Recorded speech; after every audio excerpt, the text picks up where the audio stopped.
Hello everybody, welcome to the shop. Doing some more engine work today, both for the Bovard and Seafang and for the Ruston Hornsby.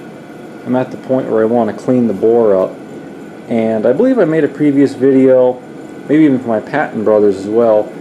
I honed the bore, with a bucket that I taped some flaps of sandpaper onto, and I attached that to a drill and worked it in back and forth, and it worked okay. You know, it did, well, you know, it's dark in there, but it did a decent job. But especially with the Ruston, I'm just not quite happy with it, especially because the Ruston is getting new rings, and I just want it to be extra good.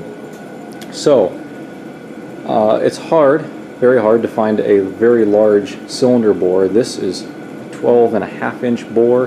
The Ruston is a 10-inch bore. I did find one hone, I forget the name, but it goes up to 12 inches, which is pretty good, pretty close. Won't do this, it'll do the Ruston. It was $250, which for what it was pretty good, but I didn't want to spend the money and it wouldn't do this bore either. So I decided to make my own. So I'm a little bit into the build already, but you can still follow along just fine. Here is what I have going so far. I started off getting some stones. These are just eBay China stones. I really wish I could have gotten a better stone, but it was hard to find a stone in this shape and size.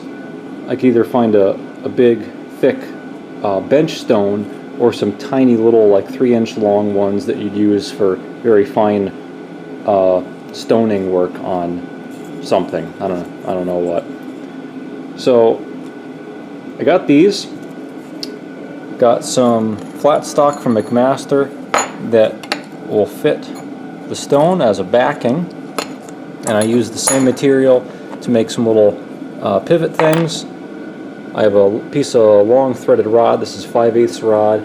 It's it's a good maybe 3 feet long or so.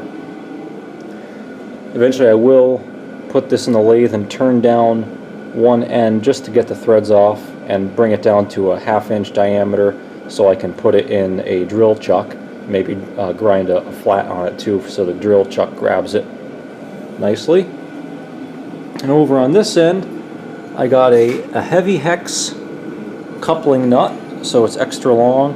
I probably could have gotten away with a regular nut, but I decided to go for the heavy hex just for insurance, just in case I needed extra real estate for something. And you see what I did here. I don't really need to explain it. Oh, and well, the other thing is I also got this material. This is box tubing, 1/2-inch box tubing. I figured that would give me good stability, no flex or anything, but also be fairly lightweight. So I made a bunch of these little square pivot plates with a hole in it. I bolted these 3 pieces together and just held it up against the nut. I ground the zinc plating off the nut so it welded nicely, and I just held it up and lined it up nicely and welded it. I used the 110 MIG welder to weld it. It was perfect. The stick welder would have been a little bit too much horsepower for this. One little trick that I used at this point, I wanted to make sure when I was welding these arms on, I wanted to make sure they were dead straight and not one way or the other. So what I did is I screwed this rod onto the nut just a little bit, and I had this arm pointing this way. So you could see if I had that arm off a little bit, one way or the other, it would be quite apparent. So I used that trick for all 3, welded them on. Tried to stuff a little bit of weld inside there as well.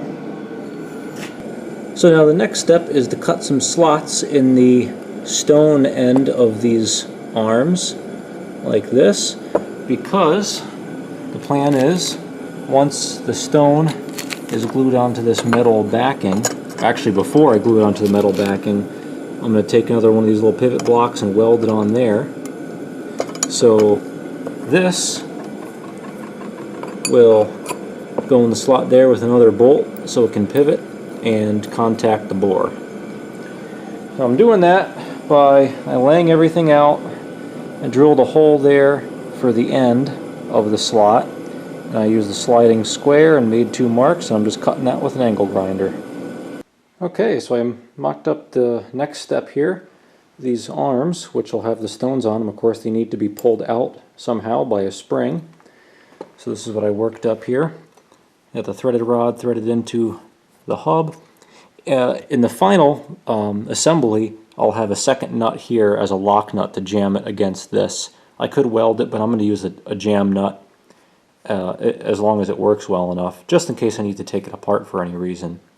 Anyway, I got a second nut here and a washer drilled with 3 equally spaced holes and some springs.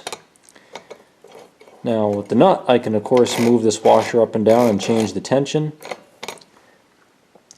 That's important because if I'm going from a small bore to a big bore, you know, I'm going to need, I would like to anyway, maintain a proper amount of tension.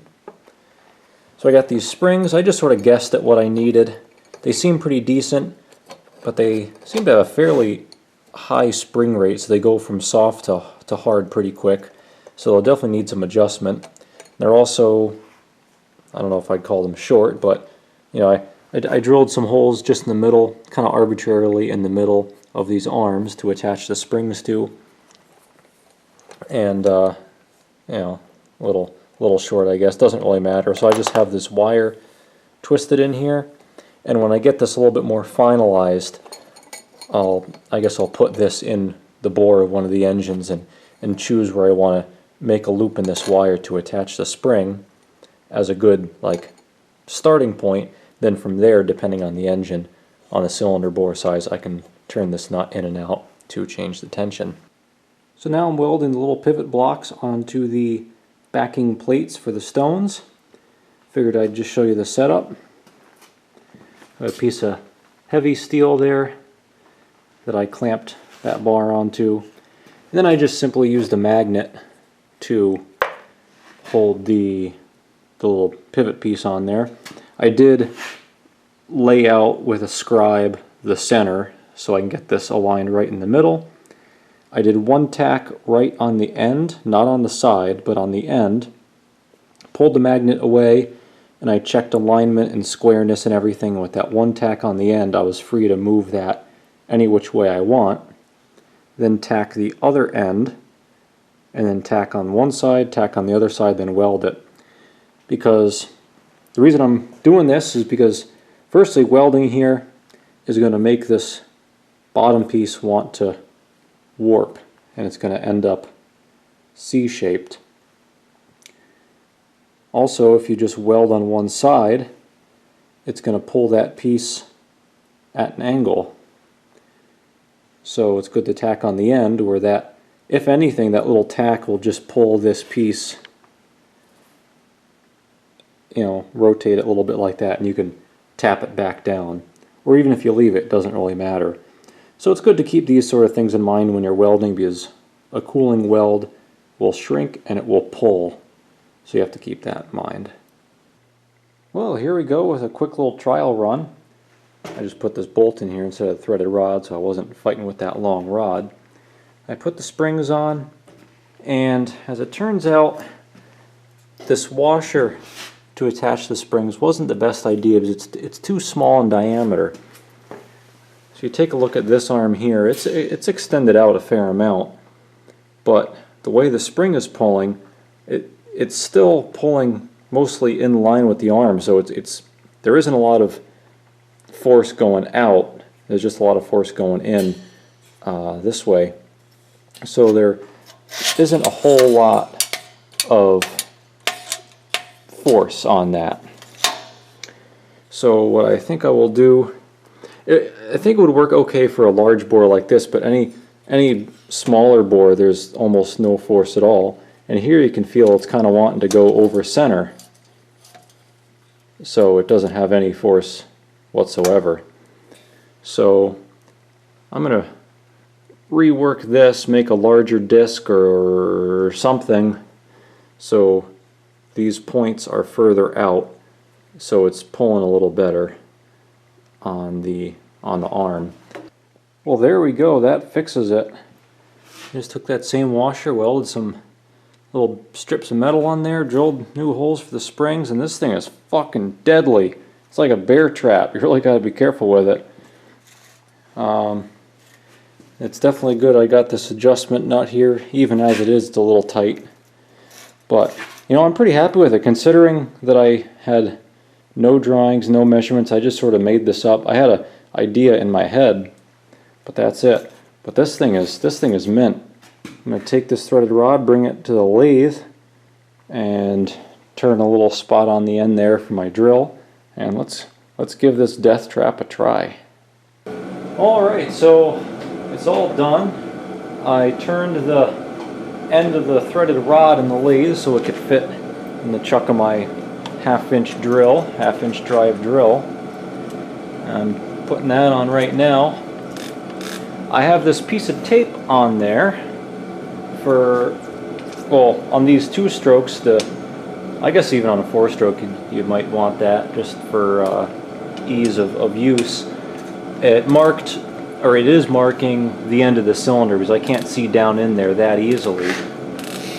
So I know that when the tape is right at the face of the cylinder, it's gone in as far as it'll go without, you know, flipping out on the back edge there. For lubrication, I just have some waste diesel. It's free. It's a pretty good, I think it's a pretty good oil for this sort of purpose.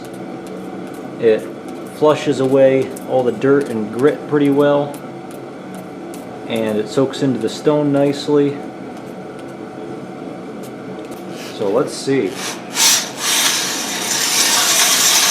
Oh, look at this death trap go. Definitely need a little more oil in there. The other thing I'm going to do, I'm looking at it, this, due to the weight of everything, it's sinking down, and I want to hold it up in the center. So I'm going to use this glove to support it. Hopefully I don't twist my wrist into a corkscrew with the drill. Whoa, holy shit. Okay, well, some learning curve required. I'm going to brace the drill against myself here. The problem with these Milwaukee drills, the on-off trigger is like the entire handle. So once the drill starts running off on you, you try to hold on, but when you hold on, you end up squeezing the trigger more. So it's a little hairy.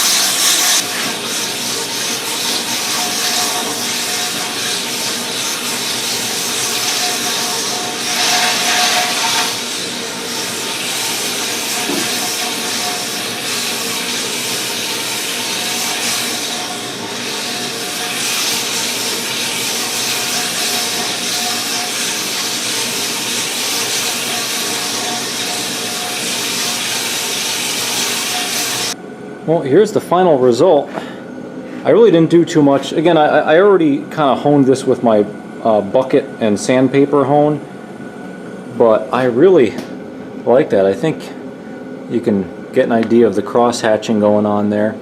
There's the JB weld repair I did on the pitted part of the cylinder. And I think it's pretty good. The angle of cross hatching isn't quite right, but yeah, who gives a shit? The engine's not gonna care. And I was a little worried about those piston ports there, cylinder ports rather. The stones did not get caught on there at all. I'm pretty happy with that. I mean, I know you can see some other pits and stuff, but these actually, there's no real depth to them. It's just like a surface flaw, and that, again, with this sort of engine, it's really not going to matter whatsoever. After a while, it'll fill in with carbon and oil and all sorts of shit. it'll be just fine. So I'm pretty happy with that. With just a few minutes, if that, of slow back and forth, and my wrist is still in one piece. As you saw, I kind of had to move my whole body because I can't just hold the drill like a pistol like normal with a smaller cylinder hone and work it in and out, because it'll just turn your wrist right into a pretzel. Pretty hairy. So I had to brace it against my hip, and it worked pretty well. So anyway, I am pretty happy with this. I'm entirely happy. There's nothing I would change at all. I love it. It didn't take that long to make. It cost about $30, and it took I don't know, 3 hours to make or so. The most tedious thing was just making all those little ears, those little brackets. And I bought all this material except for the threaded rod because I didn't have I just wanted nice shaped and sized material for the arms and everything. If you've got stuff like this laying around, I mean, you could build something like this for $5. You might just have to buy the springs. So I would definitely be scared using this on a larger bore because you just have more twist against you. You might want to use one of those big ass drills that they kind of look like a huge angle grinder. That might be the tool to use if you're doing a much bigger bore. This was 12. I'm going to do the Ruston next. That's 10, but I'll have to do it on a warm day or something because I got to open the door because there isn't enough space between the head or the end of the cylinder and the door, as you can see. That's it, everybody, though. I mean, I'm really happy with it. I hope this helps out some of you engine people out there. Make your own cylinder hone. It's great, it's cheap, it's easy, and it works pretty damn good. The toughest thing, like I said before, was finding those stones. They're just not a common size for whatever reason. But look around, you'll find it. So thanks for watching, everybody. Make sure to leave a thumbs up and hit the subscribe button to see what's going on. I'll have some. I'm gonna have some real cool videos coming up shortly. So you'll see what's going on. And that's it. Thanks for watching. Come on back for more.